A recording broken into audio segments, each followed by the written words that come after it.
We are just on a roll, Matt. The voice of Putnam County business is back once again. I mean, honestly, I have become completely obsessed with podcasts since I started doing this with you. It's all I do. I listen to podcasts all day long, trying to get better and better. But I think we're doing okay. Let's see what the listeners and viewers have to say. But I agree with you. And we've had a really good, we've started 2025 with a real string of good visitors, and we've got one today. And I think I'm going to be able to straighten the world out on something about our guest today because I'm about to introduce you to Jacqueline Annabi, who is the supervisor of the town of Putnam Valley. And while she would be, Jacqueline, willing to be called whatever you need to call her, I believe it's true that she prefers Jacqueline. Let's go with it then. Jacqueline, welcome. Hi, thank you for having me. This is so exciting. Yes, I am Jacqueline Annabi. That's My full birth name, and I love it. So just make sure everybody knows a little bit more about Putnam Valley. We've got, not everybody knows all the towns in Putnam County. So, and Putnam Valley's right in the middle, right? We're towards the end. We're right before Phillipstown. I know you are, but give us the broad picture of Putnam Valley that people wouldn't know. Oh, well, we have a phenomenal Portuguese deli in Putnam Valley. Oh, yeah. Yes, we also have a great Indian deli. Really? And an Italian deli. So we have some great things in Putnam Valley, business-wise. But Putnam Valley is the town of lakes. We have some beautiful lakes in our town. We have great community. There's so much about Putnam Valley. I mean, Did you grow up there? I grew up in Kent. I was born and raised in Kent. Yes, I had my family's from Lake Carmel, I guess they call it, but it was always Carmel growing up. And we had a small business there. My whole sibling, I'm one of 7. What was the business? We had the Carmel Diner. It was called the Court Restaurant back in 1972 until 1992.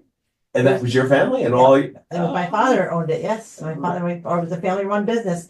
I was behind the counter, probably no higher than this, trying to take people's orders and flipping those hash browns. So, yeah.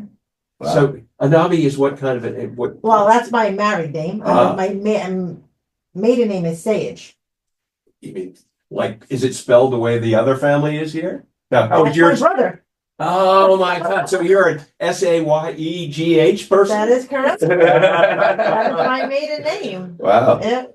Yes. Wow. Yes. Jacqueline, forget politics. We're not talking about politics. We're just here to talk about that. You have a wonderful attitude about life, and you must have gotten it as a young person. And if you're competing in a family of 7, you probably had to work pretty hard, right? Well, that's one thing. There was never any competition in my family. My father and my mother raised us all to love and respect each other. First and foremost was to love and honor God, family, and work hard and not be afraid of hard work. There is a difference. Mm-hmm. Anybody with a small business knows there is a difference. Anybody with it's just very hard. You're working hard every single day, and then there's also hard work. So do them both, and do them both with 100%, and do it with love in your heart. And always do it with a smile on your face. And whether it's a good day or a bad day, you thank God. And that's how our parents raised us. So competition wasn't ever a thing. It was always do the best. It's not about credit. It's about getting the job done and making sure you do it together as a team. Wow. What an attitude, huh? Yeah. Isn't that beautiful? That's Gosh. awesome. That's Thanks. fantastic. That's values that were instilled in you from a young age that are still here. So And obviously it's my working, children- right? And my children do the same thing. It's not about who gets it done, just getting it done together. So you didn't go off to school in some other part of the country. Carmel. I see. So you're very much of a Putnam County Born and raised. girl, Yes. woman. What was it? When did you decide that public service would suit you? I think when my father put me behind the counter.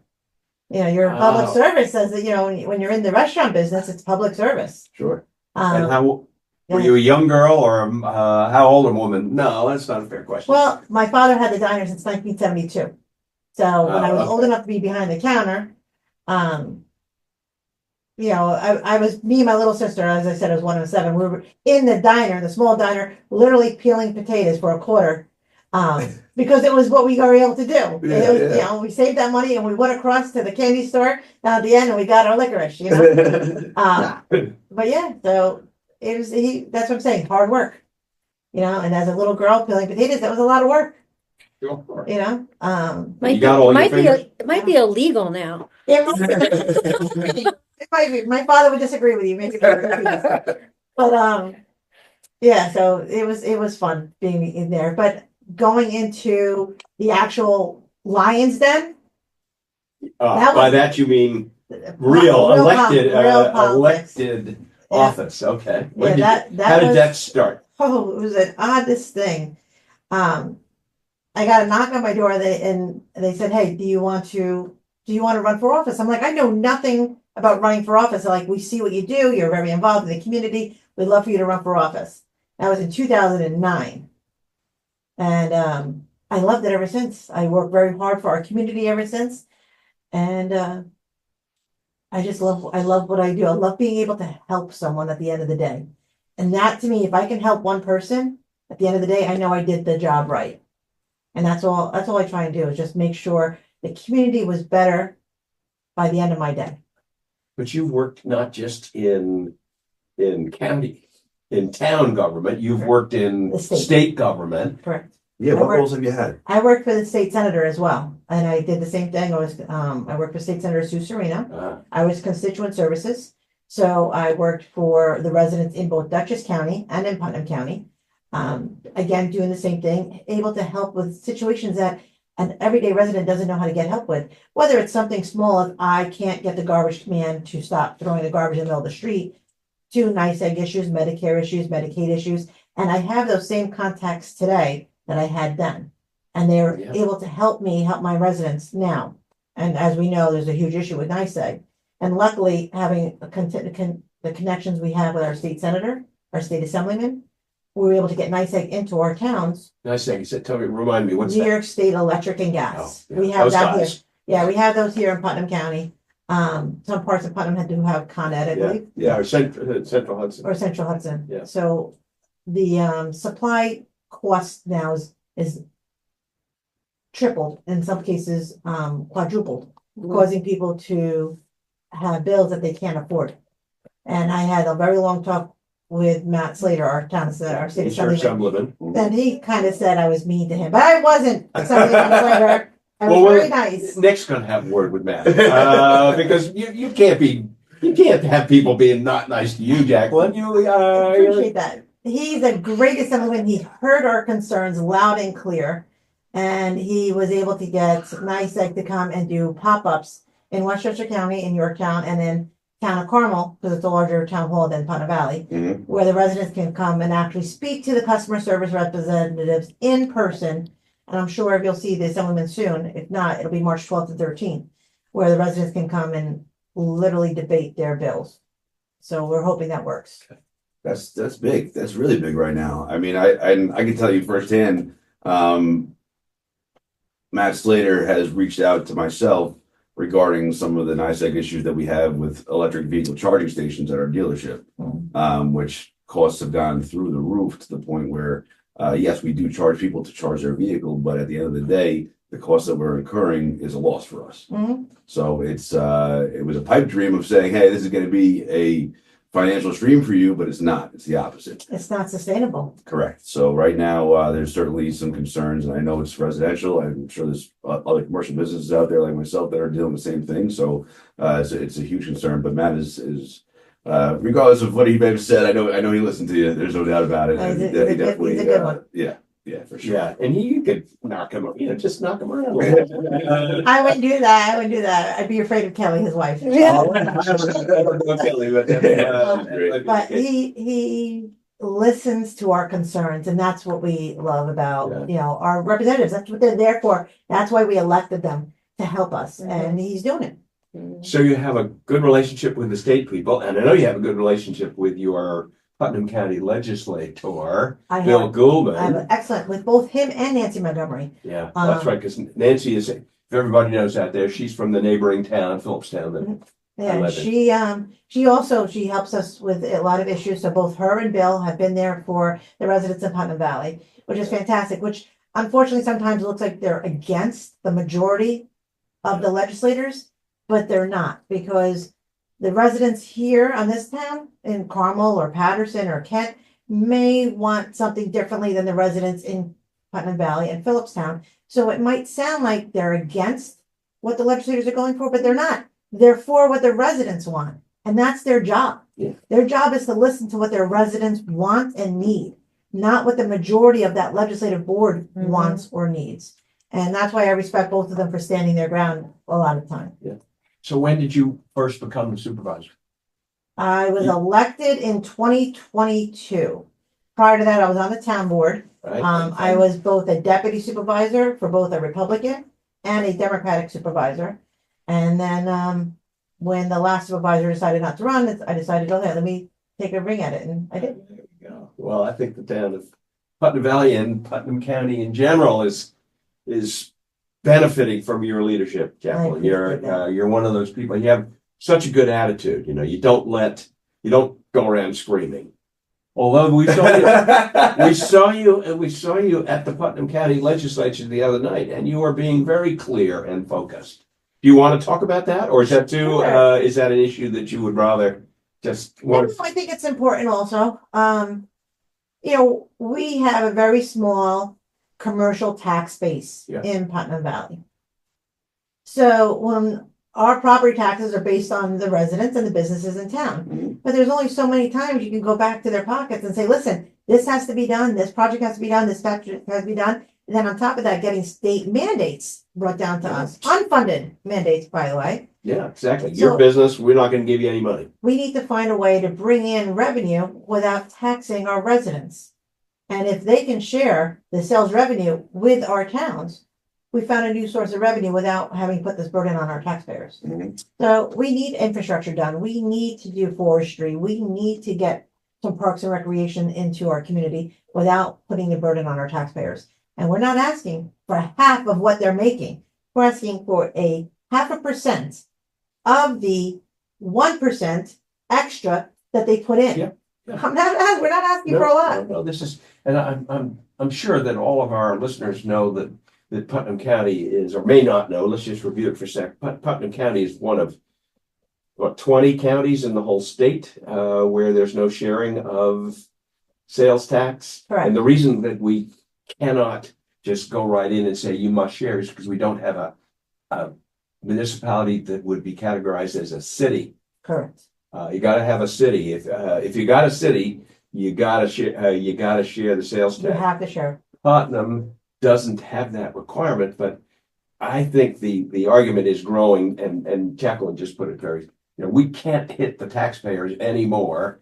We've got to find an additional source of revenue, and look at the sales tax receipts for the last 4 or 5 years. I mean, they cumulatively, Putnam County has collected 50 million more than it budgeted it was going to collect in sales tax. And that's a lot of it because they had the foresight of using online sales to go towards it, which is fantastic.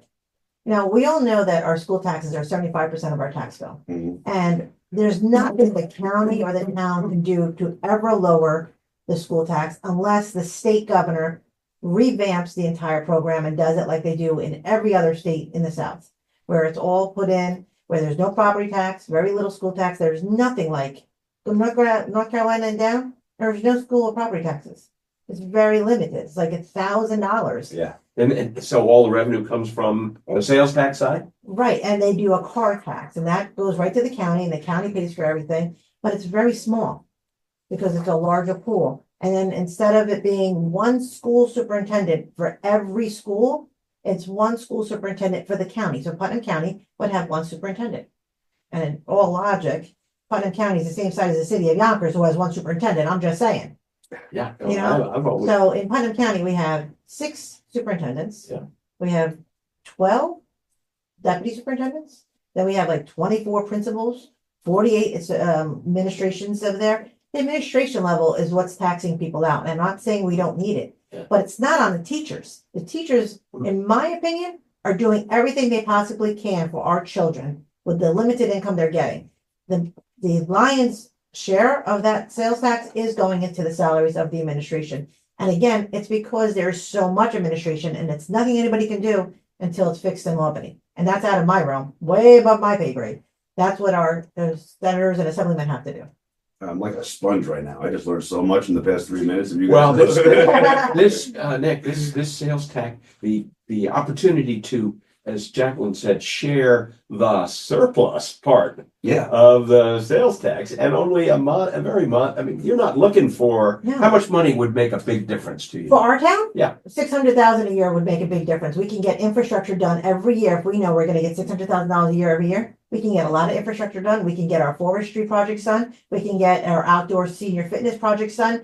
There's so much we could do, knowing that we're getting this income and lowering, and that way that work we need to do doesn't increase every year, because we know that funding is coming to us. It's just crazy. I mean, we know that the county does pay. What a lot of people don't realize, our elections, our legal aid, the community colleges, that is paid through the sales tax. So I'm not Yeah, asking, that's right. The I'm sales not tax asking does for them to give some me the good things. full 1%. Yeah. But a half of that would cover those expenses and still allow the towns to lower the burdens of their everyday operations. Yeah, and Nick, the counter, you do hear the argument from some legislators that, okay, if we're in surplus, let's just reduce the rate and give it to the property tax, reduce the property tax rate, reduce the sales rate. Mhm. But as a resident said the other night at the meeting, residents don't buy infrastructure. Right, yeah. Or they don't pay for Yeah, it. you still need to get the projects done that you have to get done. And, you know, especially in Putnam Valley, I mean, and a lot of towns in Putnam in general, but Putnam Valley is a beautiful town. I mean, It is. there really is a lot there to offer that maybe people don't know about. Yeah. But you mentioned forestry, and, you know, I know personally, just for myself being in Putnam Valley, and I ride my motorcycles to that area a lot, and it's just beautiful roads, and, you know, there's just a lot to see, and I think to protect that is important. Yeah, it's nice. I mean, we like to do some sort of mountain bike trail. And we Yeah. can only do that if we have a safe trail through our forestry, by removing the larger trees that could be falling down on our wires, on our homes, on our roads. We remove those, we keep the healthy ones, we replenish the healthier ones. And we just maintain the forestry, which is a lot of money. And it can only happen if you Yes. use taxpayer dollars. Mhm. You know, these are not funded from the state, and they always like get a grant. Our town board hired a grant company when I first got elected in 2022. This grant company has brought us in over $8 million, which has helped us get a lot of infrastructure done without being a burden on our taxpayers. Yeah. That would have been fantastic, and there would never have been any increases in our taxes.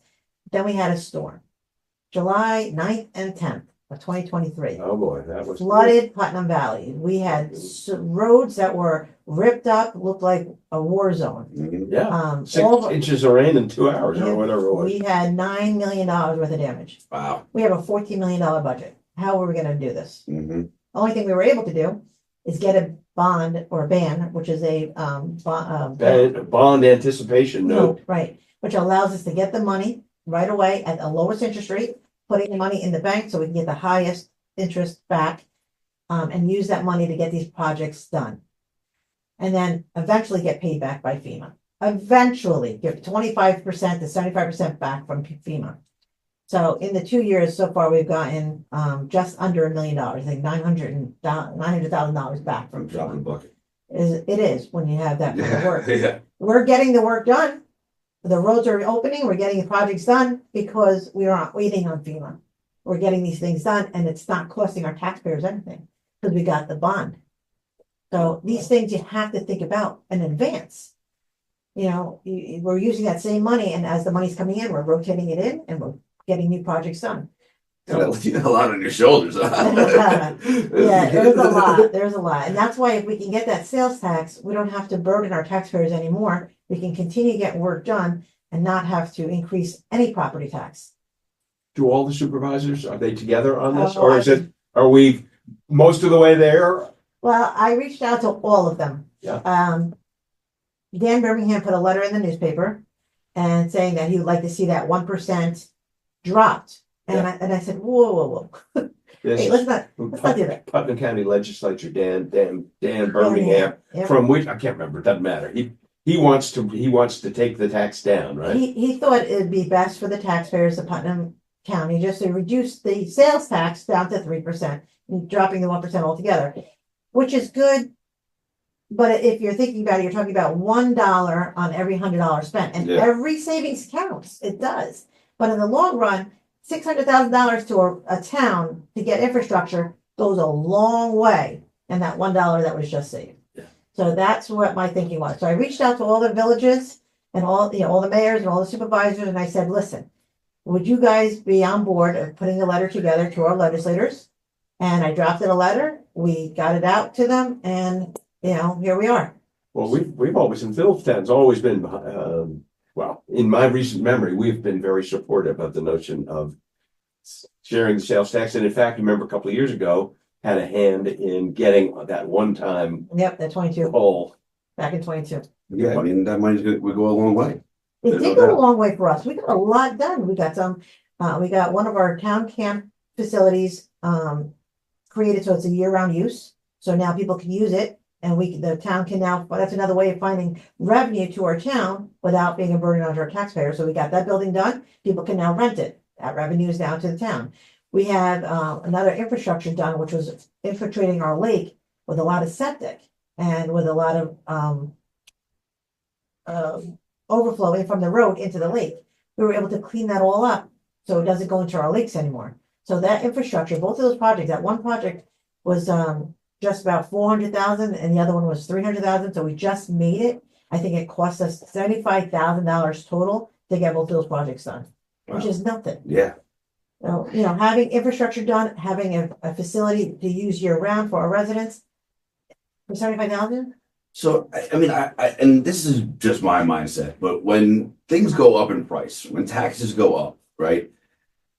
Naturally, I just figure out how to make it work, right? I have no choice. It is what it is. I have to deal with it. And then do I ever expect it to go down? No, right? But I do expect to see things around me get done, Exactly. right? Because now I know I'm paying for it. I want to see it, right? I'm okay now paying for it. All right. I figured out how to make it comfortable for myself to pay for it, even though it might be stressful at times, but I want to see something happen. You want to see your tax dollars at work. Correct. And that's all I keep saying. Let us get this infrastructure done. Let us get this work done. Let them see what they're paying for. Everybody pays taxes, whether it's our volunteer firemen who people for some reason think don't pay taxes, or it's the single mom with the children in the school. Everyone has to pay it, whether you're renting or not. You're paying your taxes. Mm-hmm. They want to see what are they getting for this money.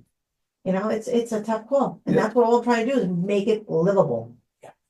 So Jacqueline, I'm sure you are getting the most out of the staff you have at the moment. If you could add a staff person, in which area would you add that person? If I had to add someone, it would be in our building department, because we just passed a resolution to allow short-term rentals or Airbnbs, as many people know it. Mm-hmm. So there's going to be a lot more work to have these regulated.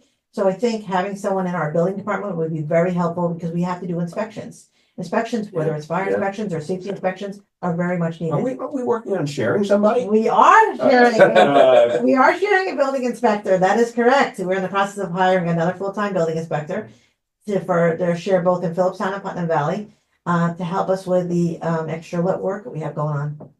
How do you feel about the business climate in Putnam Valley? Are you proactively trying to gain new businesses and attract new businesses, or is it something that you want to kind of keep kind of quiet over there? I can't believe you just asked me that. That is the funniest thing. We just created a committee called NBC. It's the Neighborhood Business Committee.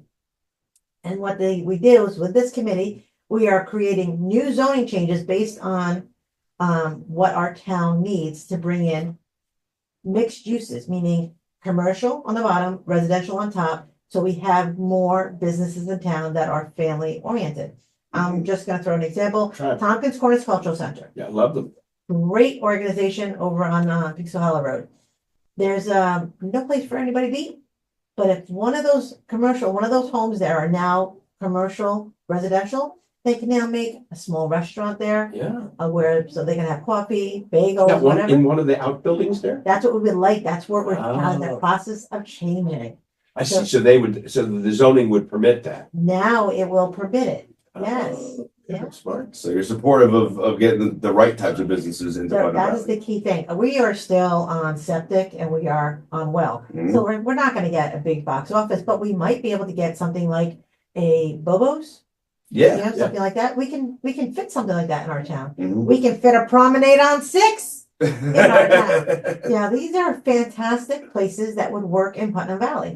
We're never gonna get a Dunkin' Donuts. It's just too big. It's just You too don't much. want it. Yeah. Too many people, yeah. No, but if we got a mom and pop shop that wants to do coffee and bagels, Yeah. something that would be great. If we had a place that wanted to do shoe cobbling, we have the place. We want some place that can drop off your dry cleaning and they bring it to an outside place. We now have those kind of zonings. That's what we're working on to make our town still the veteran community that it is, but make it viable. Well, I think it's important for our listeners to know, because a lot of them are business owners already, or entrepreneurs that are trying to be business owners, to know that Putnam Valley welcomes those businesses Absolutely. into their town to try to and work with them to try to make it work. So that's good. And mom and pop shops are very close to my heart because I was born and raised in one. Yeah. And you support a local. You're not just supporting that one business. That one business is now spending their money to send their kid to karate. Yeah. Send their kid to Yeah. dance, send their kid to twirling, Yeah. Go on to that Washington trip that they couldn't go on to because they didn't have the funding. So believe it or not, when you shop local, you are helping the entire town. Yeah. And that's all I ask people to do. I mean, get my hair cut locally, get your nails done locally. It might seem small, but it goes a long way. I'm with you. I try not to Buy drive your 15 car minutes locally. further. Yeah. Okay. I'm quick. I have to be able to walk. We don't bring people in here who haven't bought their car. I mean, we don't. But yeah, I totally agree, and it does come full circle. It stays in the community and it benefits everybody. So we know we're supportive of that with the Putnam County Business Council for sure. There's no doubt about it. Yeah, and we only have very passionate people that come on our podcast, and you're one of them, Jacqueline. We're delighted to have you. Can I give you one more shout out before you go? Sure. I love your newsletter. Oh, thank you. I'd love to see our town. Shouldn't say. Do a little better. Do a little more in the communications area. I mean, we've got a nice website and all that, but you have to sort of bring it to the people as opposed to expect that they'll find it. Don't you think? No, I love our newsletter. Our newsletter doesn't just talk about the town board and the town resolutions. We talk about what the library's doing today or this week or this month, where you can get a CPR training done, what the Grange, which by the way, we have the only Grange in Putnam County, what the Grange is offering, what Tompkins Corners, what our German American Club, what your community is doing for you. Go visit them, go support them. So I love the newsletter. It's a fantastic. Do you write it? I do. Oh, that's awesome. So well written. So what does it do? Jacqueline, thank you so much for joining us. Nick, anything you'd like to say to wish Jacqueline on her way? Well, I like your passion. I love your passion. I can tell that you care, Thank you. like truly care about the town of Putnam Valley, the Putnam County in general. Again, anybody that is instilled in this area, like yourself, from a young age, knows what it's like to be here, knows how great it can treat you back. So I appreciate everything that you're trying to do and fighting for and taking the burden on for a lot of things that are not easy to do. I appreciate that. This was fun. I've never done it. I felt like I was talking to a couple of friends. I love it. Good. We are. Good. And listen, everybody out there who's calling this woman Jackie, she'll answer, but she prefers Jacqueline. You prefer Jacqueline. Thank you so much for being Thank here. you very much. Thank you It's so terrific much. of you It's to have exciting. Jacqueline. Thank you. Thanks for Thank you. coming on.